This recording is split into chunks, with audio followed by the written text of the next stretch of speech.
이를 통해 NTT는 NEC의 3대 주주 지위에 오르고 NEC는 조달자금 전액을 네트워크 개발 연구에 투입하기로 했습니다. 양사는 이번 제휴를 계기로 5G 기지국 및 관련 부품을 공동 개발하고 해외 시장에서 공동 마케팅을 추진하는 등 5G 기술 개발 경쟁에 앞선 해외 기업을 따라잡는다는 계획입니다. 그런데 지금 일본에서 힘을 합쳐서 5G를 뒤늦게 개발하려는 중요한 이유가 있다고 분석되고 있습니다. 미중 무역 전쟁으로 인해서 업계 1위인 중국 화웨이를 일본은 5G 통신 사업자에서 배제한 바 있습니다. 그렇다면 화웨이를 대체할 수 있는 메이저 통신 장비사는 유럽의 스웨덴 에릭슨, 핀란드 노키아, 그리고 한국의 삼성이 있습니다.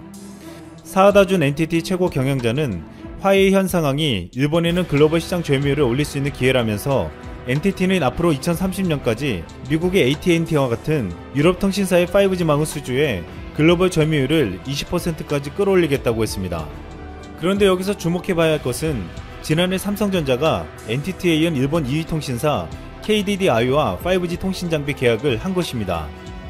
일본은 중국 화웨이를 배제하고 유럽의 통신사들 뿐만 아니라 한국의 삼성전자에게 5G 통신 장비를 어쩌면 완전히 내줄 수도 있다는 생각이 들었다는 것입니다. 최근 삼성전자는 빠르게 5G 통신 시장에서 성장해가고 있습니다. 삼성전자는 캐나다 통신사 텔러스의 5G 장비 공급사로 선정되었고 화웨이를 배제하려는 영국도 삼성전자 장비 도입을 검토 중입니다. 이 때문에 결국 일본은 중국에 이은 한국에 대한 견제로 NTT와 NEC와 힘을 합쳐 5G 시장에 도전장을 낸 것이라는 분석이 제기되고 있습니다. 그러나 전문가들은 일본이 성공하기는 쉽지 않다는 회의적인 시각을 나타내고 있습니다. 통신장비 시장은 기존 세대 서비스와 호환성 규모의 경제로 인해 화웨이, 에릭슨, 삼성 등이 사실상 과점하고 있습니다. 게다가 중요한 것은 이미 통신장비사들이 다음 세대인 6G 장비를 개발하고 있는 상황에서 늦어도 너무 늦은 조치라는 것입니다. 즉 앞서가는 글로벌 기업들이 6G 장비를 개발할 때 일본은 이제서야 5G를 만들겠다는 이야기가 되고 있습니다. 재밌는 것은 일본은 이같이 그동안 한국에 대항하겠다고 해서 수많은 연합전선을 만들어 왔습니다. 일명 히노마루 연합, 즉 일장기 연합입니다. 한국에게 밀릴 수 없으니 일본 정부가 나서서 연합전선을 꾸려 한국을 이기겠다는 것이었습니다. 첫 번째는 한국의 반도체에 대항하겠다는 엘피다였습니다.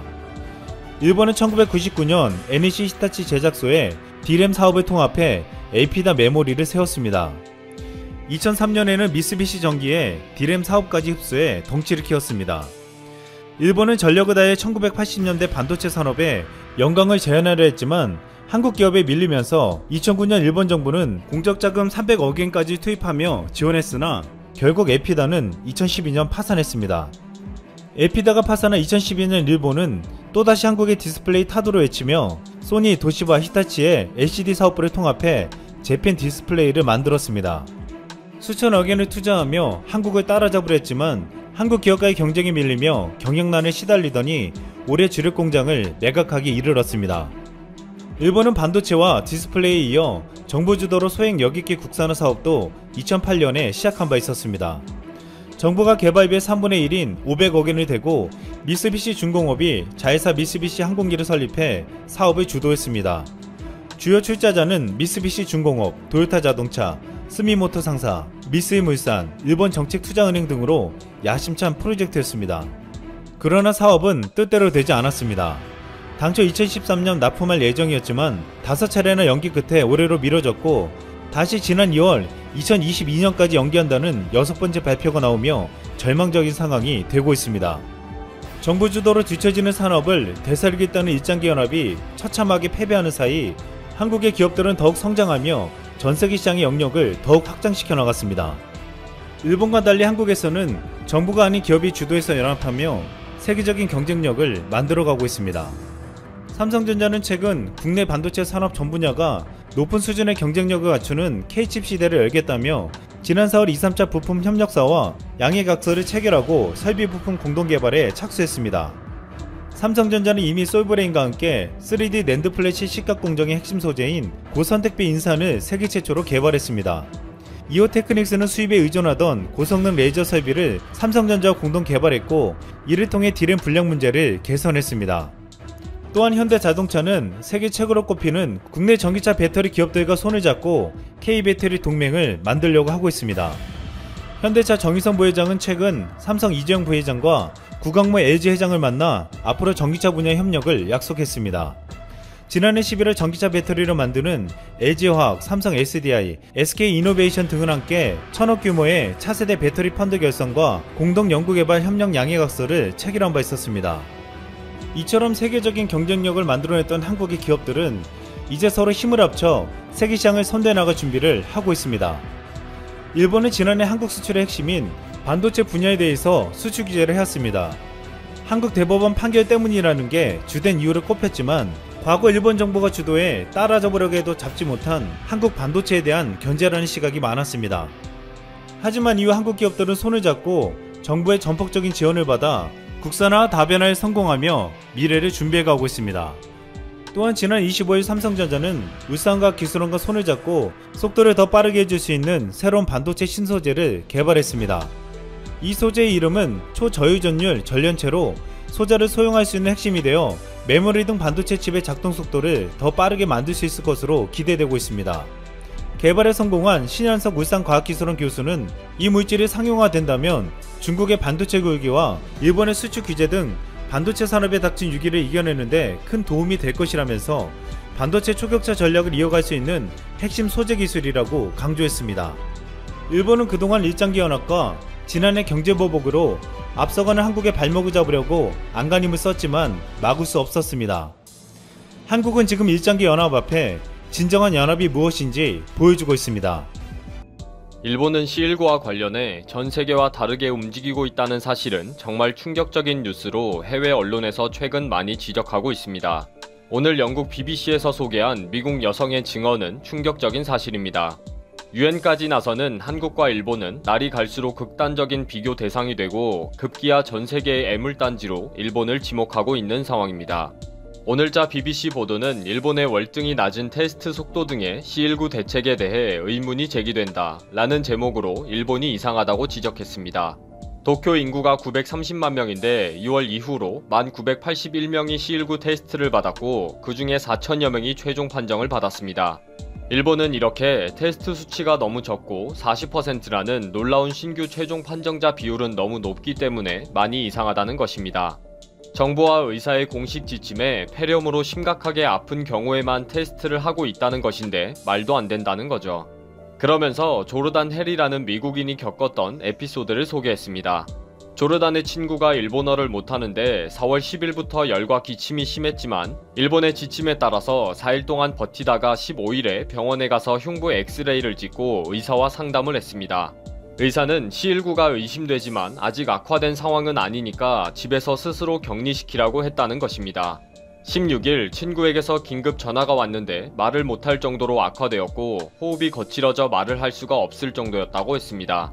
그렇게 구급차를 타고 간 친구는 다른 병원에서 빨리 보건소에 가서 C19 테스트를 받으라고 권했는데 추천서는 써주지 못하겠다고 했다는 것입니다. 17일 보건소를 방문해서 2시간 동안 수없는 질문에 대답을 해 겨우 테스트를 할 수 있었다는 것입니다. 그러면서 보건소 직원에게 나갈 때는 정문을 이용하지 마세요. 테스트가 진행되고 있다는 사실을 누구에게도 말해서는 안 됩니다. 라는 주의를 들었다고 합니다. BBC는 이러한 일화는 빙산의 일각이며 보고된 숫자보다 훨씬 많은 숫자가 이미 숨겨져 있는 최종 판정자일 것이라고 봤습니다. 결론적으로 일본은 한국처럼 폭넓은 테스트를 하지 않는다면 이 C19를 끝내기가 쉽지 않을 것이다 라고 했습니다. 사실 BBC는 벌써 몇 번이나 일본에 경고를 보냈고 한국의 방역 시스템이 모범이라고 치켜세웠습니다. 3월 12일자 보도에서 한국의 C19 대책은 추적, 테스트, 치료가 생명을 구하는 방법이라고 분석한 바 있습니다. 특히 이러한 시스템은 2015년 중동호흡기 증후군의 경험을 통해 새로운 접근법을 만들었고 최악의 상황에 대비하기 위한 특별 부서까지 설립하면서 준비한 것이 성과를 거두고 있다고 봤습니다. 영국의 C19 대책 프로그램을 이끌고 있는 존 뉴턴 교수는 한국의 테스트 추적 및 치료라는 프로그램은 안정적이고 인상적이다 라고 평가를 했고 영국 정부가 현재로는 영국이 한국보다 더 많은 테스트를 실시하고 있다는 것은 사실이 아니라고 했습니다. 한국은 이미 피크를 지나서 안정화에 들어간 모범 국가인데 단순히 비교하는 것은 무리라는 거죠. 영국은 비교하지만 말고 스스로 공중보건 요구를 충족시킬 수 있도록 집중하라고 충고하고 있습니다. 후발주자인 영국과 일본은 모범적인 한국을 벤치마킹하고 스스로 각 국에 맞도록 더 많은 테스트와 체계적인 통제 관리를 하라는 것입니다. 결국 그동안 영국 BBC는 수차 한국과 일본을 비교하면서 일본은 하루라도 빨리 테스트를 확대하지 않으면 안 된다고 한 달 이상 외친 거죠. 그런데도 일본은 한국과 같은 방향으로 빨리 돌아서지 않고 막연한 낙관론으로 현재에도 테스트를 축소하고 억제하고 있다는 것입니다. 또 경제협력개발기구 회원국 중에서 일본은 가장 적은 테스트 건수를 기록하고 있다고 밝혀졌습니다. OECD는 28일 공개한 국가별 C19 관련 보고서에 따르면 한국은 인구 1000명당 11.7명인데에 비해 일본은 인구 1000명당 1.8명의 데이터를 기록하고 있다는 것입니다. 이에 대해 영국 군사 미디어 제인 디펜스 위클리는 일본의 C19 테스트 건수는 눈에 띄게 적은 것이 사실이다. 다른 국가와 비교하면 이상한 일이다. 라고 지적했습니다. UN 안토니우 구테우스 사무총장도 한국의 C19 대응은 주목할 만한 본보기라고 밝혔습니다. 구테우스 사무총장은 이는 어디에서나 따라야 할 본보기라면서 전 세계 많은 다른 나라들이 한국의 사례를 따르기를 희망한다. 라고 말했습니다. 아무리 해외에서 권하고 지시하고 본보기가 되어줘도 일본은 한국이 했다는 모범적인 대응을 꼴보기 싫어서 스스로 자멸하는 길을 선택하고 저렇게 우물쭈물 눈치만 보다가 폭망하는 길을 선택했나 하는 생각도 들 정도입니다. 그나마 다행은 아베가 29일 의회에서 한국과의 협력을 희망한다 라고 표현했기 때문에 작은 협력부터 시작할 가능성도 있습니다. 오늘 1일 브리핑에서 김강립 조정관은 이웃나라 일본과의 방역 협력은 매우 중요하다. 물자 지원과 경험 전수를 할 수가 있다. 양국의 협력은 중요한 가치가 있다. 라고 했습니다. 그러나 한국은 국민 감정을 감안해 무조건 지원을 하지 않을 것이며 일본의 정중한 지원 요청이 온다면 그때 가서 검토를 시작한다는 쪽입니다. 현재까지는 일본이 먼저 지원 요청을 하지 않는 등 버티고 있기 때문에 최종 지원과 협력이 어떻게 될지는 모릅니다. 아무튼 일본은 전세계의 애물단지가 되지 말고 한국에 정중히 사과하고 손을 내밀어야 할 것입니다. 자존심보다 생명이 중요하니까 말이죠. 하기야 아베가 이런 기본을 알았다면 여기까지 오지도 않았겠네요.